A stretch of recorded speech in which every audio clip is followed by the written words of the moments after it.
गुरु वाहिगुरु वाहिगुरु वाहिगुरु वाहिगुरु वाहिगुरु वाहिगुरु वाहिगुरु वाहिगुरु वाहिगुरु वाहिगुरु।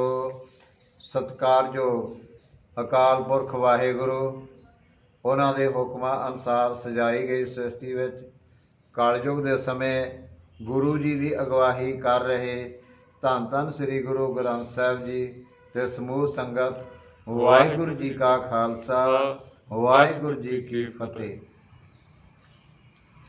ਅਕਾਲ ਪੁਰਖ ਨੇ ਸਾਨੂੰ ਇਸ ਸੰਸਾਰ ਵਿੱਚ ਭੇਜਿਆ ਕਿ ਯਾਤਰਾ ਕਰਦੇ ਸਮੇਂ ਸੰਸਾਰਕ ਦੇ परमात्मा दे नाल मिलाप करना। असी बहुत सारे आसे पासों सहारे लैण की कोशिश करते हाँ कि किसी तरीके दे नाल सानू ये खेड की समझ आ जाए, पर जिहड़े भी कई अभ्यासी करते हैं वो इस विच फसी जाते हैं। इहदे विचों असी परमात्मा दे कोल जाण दी बजाय असी गलत पासे नूं तुर पैंदे।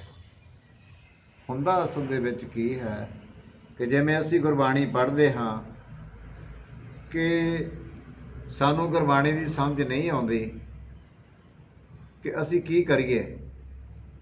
असी किसी महापुरुष के कोल किसी गुरमुख के कोलों पुछदे हाँ, वो सानू अपने तरीके दे नाल अपने जिस तरह वो अभ्यास करता उस तरीके दे नाल दसना शुरू कर दिंदा, पर असीं उहदे विच भी कामयाब नहीं हुंदे। सानू बहुत सारियां मुसीबतां दा सामना करना पै रिहा।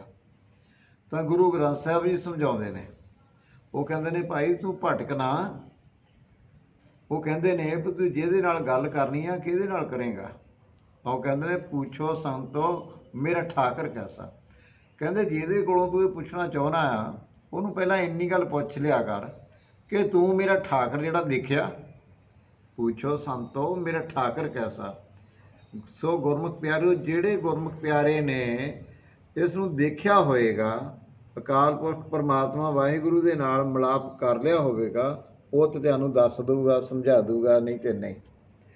ਤੇ ਸਾਨੂੰ ਗੁਰੂ ਗ੍ਰੰਥ ਸਾਹਿਬ ਜੀ ਕਹਿੰਦੇ ਨੇ ਸਾਖਤ ਸੰਗ ਨਾ ਕੀਜੀਏ ਦੂਰੋਂ ਜਾਈਏ ਭਾਗ।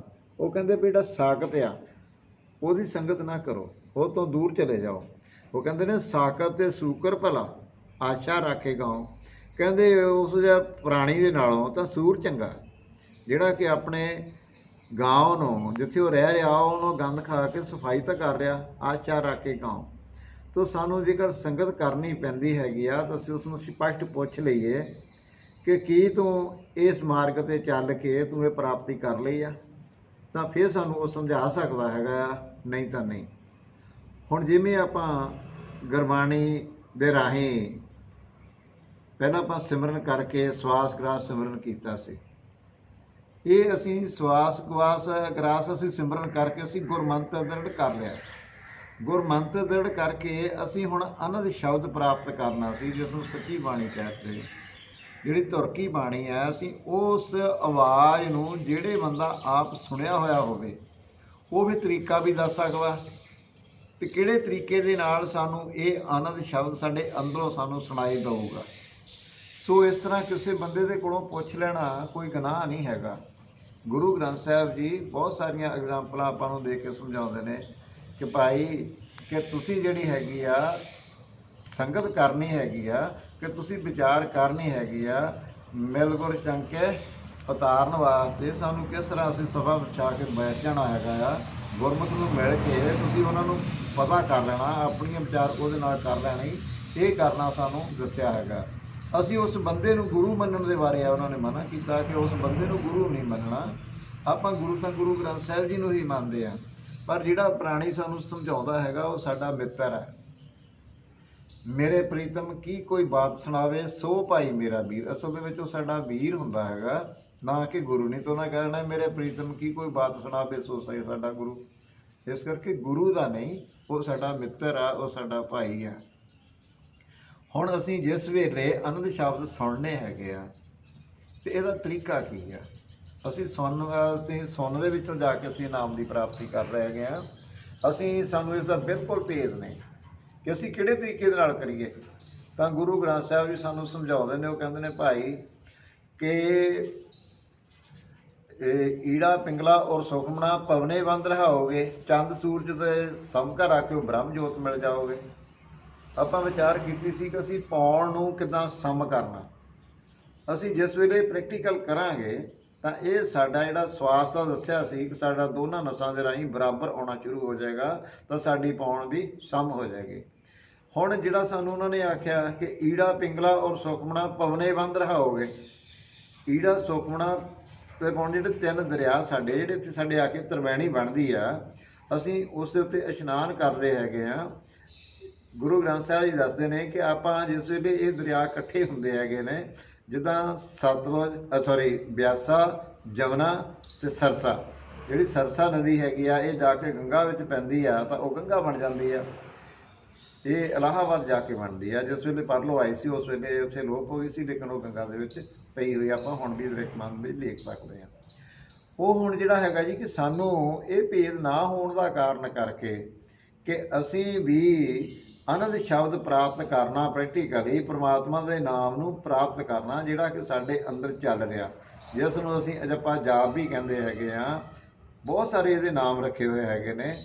ਅਸੀਂ ਇਸ ਨੂੰ ਸੁਣਨ ਦਾ ਜਿਹੜਾ ਤਰੀਕਾ ਹੈਗਾ ਉਹ ਇਹ ਹੈਗਾ ਕਿ ਅਭਿਆਸੀ ਜਿਹੜੇ ਹੈਗੇ ਨੇ ਨੋਟ ਕਰਕੇ ਇਸ ਨੂੰ ਕਰ ਸਕਦੇ ਨੇ ਕਿ ਜਿਸ ਵੇਲੇ ਅਸੀਂ ਸਵਾਸ ਗ੍ਰਾਸ ਸਿਮਰਨ ਕਰਦੇ ਹਾਂ, ਕਿੱਦਾਂ ਕਰਦੇ ਹਾਂ, ਵਾਹਿਗੁਰੂ ਵਾਹਿਗੁਰੂ ਵਾਹਿਗੁਰੂ ਵਾਹਿਗੁਰੂ ਵਾਹਿਗੁਰੂ ਵਾਹਿਗੁਰੂ ਵਾਹਿਗੁਰੂ ਵਾਹਿਗੁਰੂ ਵਾਹਿਗੁਰੂ ਵਾਹਿਗੁਰੂ ਵਾਹਿਗੁਰੂ ਵਾਹਿਗੁਰੂ ਵਾਹਿਗੁਰੂ ਵਾਹਿਗੁਰੂ ਵਾਹਿਗੁਰੂ। ਫਿਰ ਹੌਲੀ ਹੌਲੀ ਵਾਹਿਗੁਰੂ ਵਾਹਿਗੁਰੂ ਵਾਹਿਗੁਰੂ ਵਾਹਿਗੁਰੂ। ਫਿਰ ਮਾਧਿਅਮ ਦੇ ਵਿੱਚ ਇਸ ਤੋਂ ਅਗਾਂਹ ਅੱਗੇ ਅਸੀਂ ਪ੍ਰਸ਼ਾਂਤੀ ਦੇ ਵਿੱਚ ਜਾਵਾਂਗੇ, ਬਿਲਕੁਲ ਬੁੱਲ ਨਹੀਂ ਹਿਲਾਵਾਂਗੇ।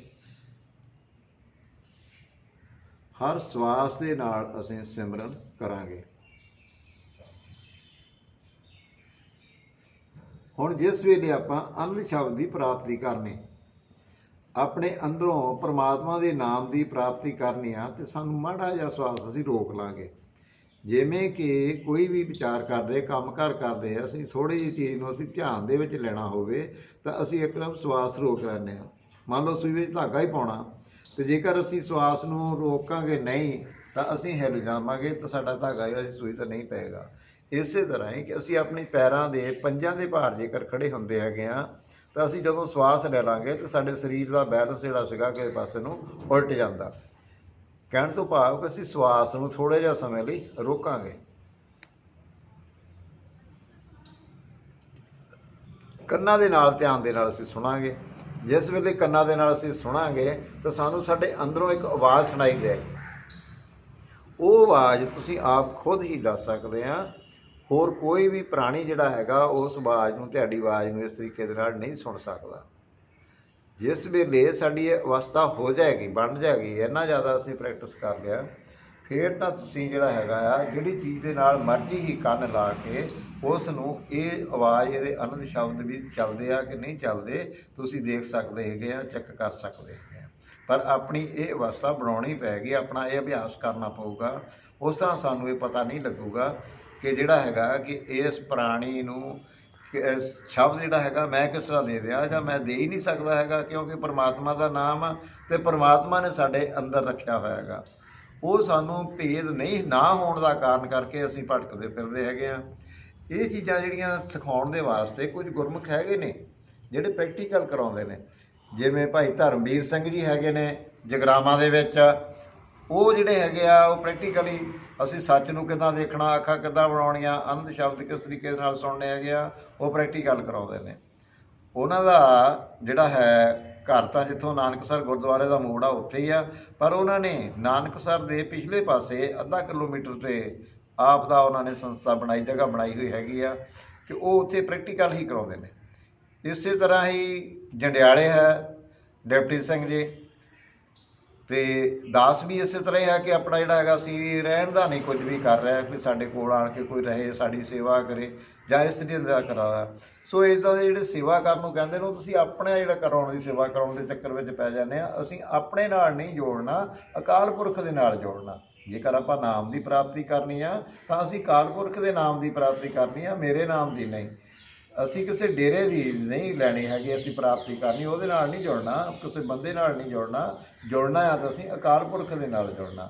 ਸੋ ਗੁਰਮੁਖ ਪਿਆਰਿਓ, ਇਸ ਤਰੀਕੇ ਦੇ ਨਾਲ ਤੁਸੀਂ ਨਾਮ ਦੀ ਪ੍ਰਾਪਤੀ ਆਪਣੇ ਅੰਦਰੋਂ ਖੁਦ ਕਰੋ। ਇਹ ਤਰੀਕਾ ਫਿਰ ਸਿੱਖ ਲਓ ਕਿ ਤੁਸੀਂ ਅੰਤਰਗਤ ਸਿਮਰਨ ਕਰਦਿਆਂ ਤੁਸੀਂ ਥੋੜ੍ਹਾ ਜਿਹਾ ਸਮੇਂ ਲਈ ਸਵਾਸ ਨੂੰ ਰੋਕ ਲਓ। ਸਵਾਸ ਰੋਕ ਕੇ ਤੁਸੀਂ ਉਹਦੇ ਵਿੱਚ ਕੰਨਾਂ ਦੇ ਨਾਲ ਧਿਆਨ ਨਾਲ ਸੁਣੋਗੇ, ਤੁਹਾਨੂੰ ਆਵਾਜ਼ ਸੁਣਾਈ ਦੇ ਪੈਗੀ।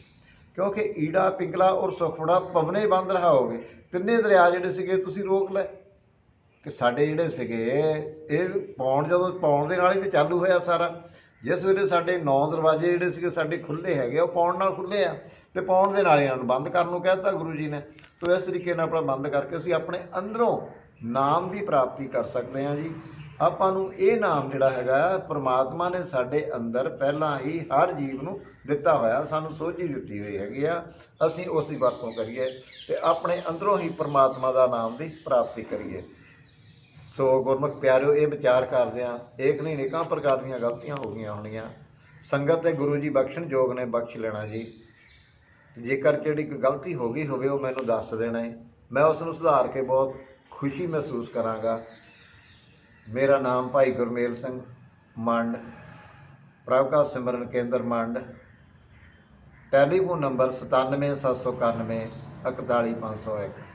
ਬੇਨਤੀ ਹੈ ਜੀ ਗੁਰਮੁਖ ਪਿਆਰਿਓ ਕਿ ਮੈਂ ਟੈਲੀਫੋਨ ਦੇ ਉੱਪਰ ਸਿਰਫ ਸੁਣ ਹੀ ਸਕਦਾ ਹੈਗਾ, ਨਾ ਕਿਸੇ ਨੂੰ ਮਿਲਾ ਸਕਦਾ, ਨਾ ਕੋਈ ਪੜ੍ਹ ਸਕਦਾ, ਨਾ ਦੇਖ ਸਕਦਾ, ਨਾ ਲਿਖ ਸਕਦਾ। ਇਸ ਕਰਕੇ ਬੇਨਤੀ ਹੈ ਜੀ ਕਿ ਟੈਲੀਫੋਨ ਕਰ ਲਿਆ ਕਰੋ ਜੀ। ਸੋ ਵਾਹਿਗੁਰੂ ਜੀ ਕਾ ਖਾਲਸਾ, ਵਾਹਿਗੁਰੂ ਜੀ ਕੀ ਫਤਿਹ।